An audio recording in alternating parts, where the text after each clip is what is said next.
get to that American dream with that nice house, the big fence with the dog and the kids. That's great, but at what cost? For ourselves, emotionally, physically, spiritually, like, what will it cost us to get close to that? How much joy do we have to lose or steal from ourselves to allow that to happen?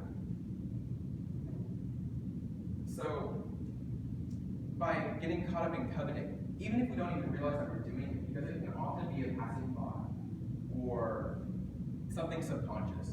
But when we don't realize that we're doing it, aren't we stealing joy from ourselves? Aren't we stealing the opportunity to have happiness? Like,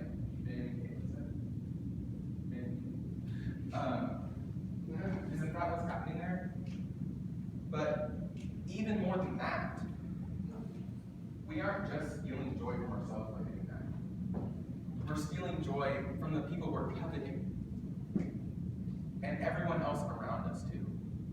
I mean, think about it. If you are constantly yearning after different things from those people around you, they can't be in a place of happiness because they feel like they need to hide their joy and lower themselves emotionally so they can be where you're at, so that you can feel like you're on equal footing. And I know Ben kind of hit on this last week with don't bear false witness, but like Instagram and all of that stuff. We always get jealous of people who it looks like on social media, like they're living the life. They're going off to all these places, having all this fun, but we only get to see the highlights. So if we're always coveting after that, and we're jealous of that, and we let that interfere with our physical interaction with them, then they can't truly live their life or post what they want without feeling self-conscious. So it's hard because coveting is just something that we grow up being told to do, being told to always search for more, trying to get that next step. And it tears us apart, doesn't it? It literally tears us apart from the inside out. Because no matter how hard we try, no matter how hard we try to be content and try to just live in the moment, if we have those thoughts of coveting and always wanting more, it's literally going to rip us apart. So how do we, as Ben likes to say, a kingdom of priests, as followers of Jesus, how do we combat this human desire for more? One really cool thing that I've never really thought about with the Ten Commandments that we really looked at this semester is that these commandments on paper seem negative. Do not murder, do not steal, do not covet. They all seem very negative. But there's so many positive aspects that you can flip that on. So like, do not murder, value human life. So, do not covet. What is the positive implication of that? What's the opposite of that? Rejoice in what you have. Rejoice in what you have. Content. That's all we do. Happy for others.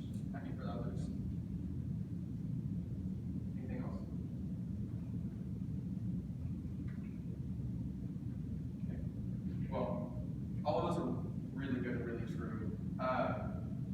And they're absolutely valid. Like, if we can have all of those, then we can combat these feelings of covetousness. But put all of those together: contentment, rejoicing for what you have, being happy for others.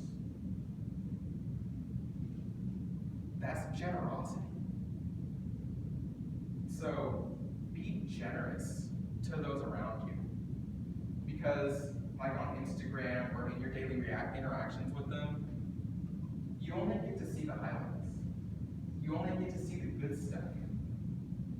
So be generous to those who you think have the life. Because you don't get to see what happens behind closed doors. You don't get to see how uncomfortable or how awkward their lives are behind that social media face. Or once they go back into their dorm room. You don't get to see what isn't on Instagram or Facebook. You don't know what kind of home life they have.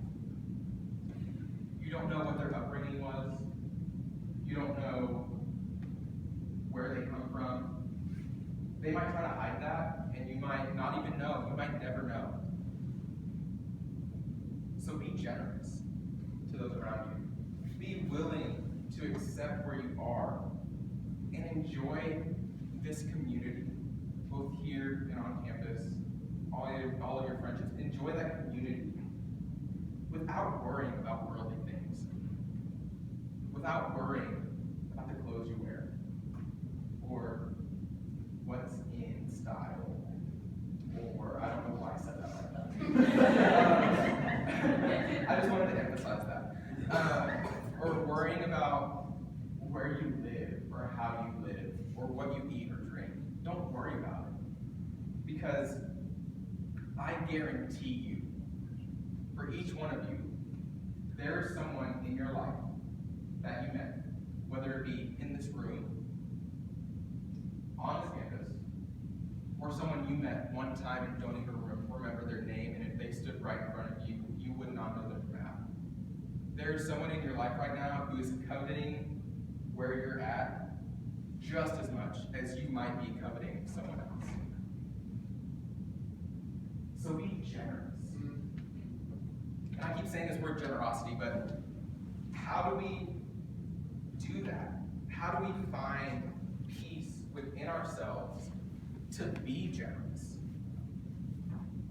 We got to trust in God's provision, guys. Because He is more than enough. He has a plan, and He always provides for His children.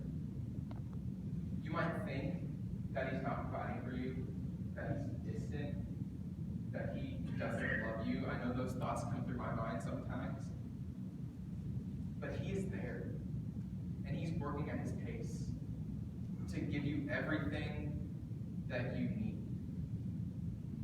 Not necessarily everything you want, not everything you think you need, but you will have everything you need. And like I said, I get caught up a lot in complaining that God isn't working quick enough or isn't on my schedule. But instead, I need to get on His. Guys, we all need to get on His schedule. Because it's such a better schedule than what we think ours is. Because He knows exactly what He's doing. The trials and tribulations that we all have are different. My experiences, Aaron's experiences, Mitchell's experiences, Henry's experiences. Every single one of us in here has different experiences. But God gives us everything for a reason. So, He's giving us this opportunity with what we have, not what we want. Not trying to seek more, but with what we have right now. He's giving us that, even if we don't think we want it, for a reason. So that way, in the future, we can use that to glorify Him. And that is part of why we worship Him, and why we always will.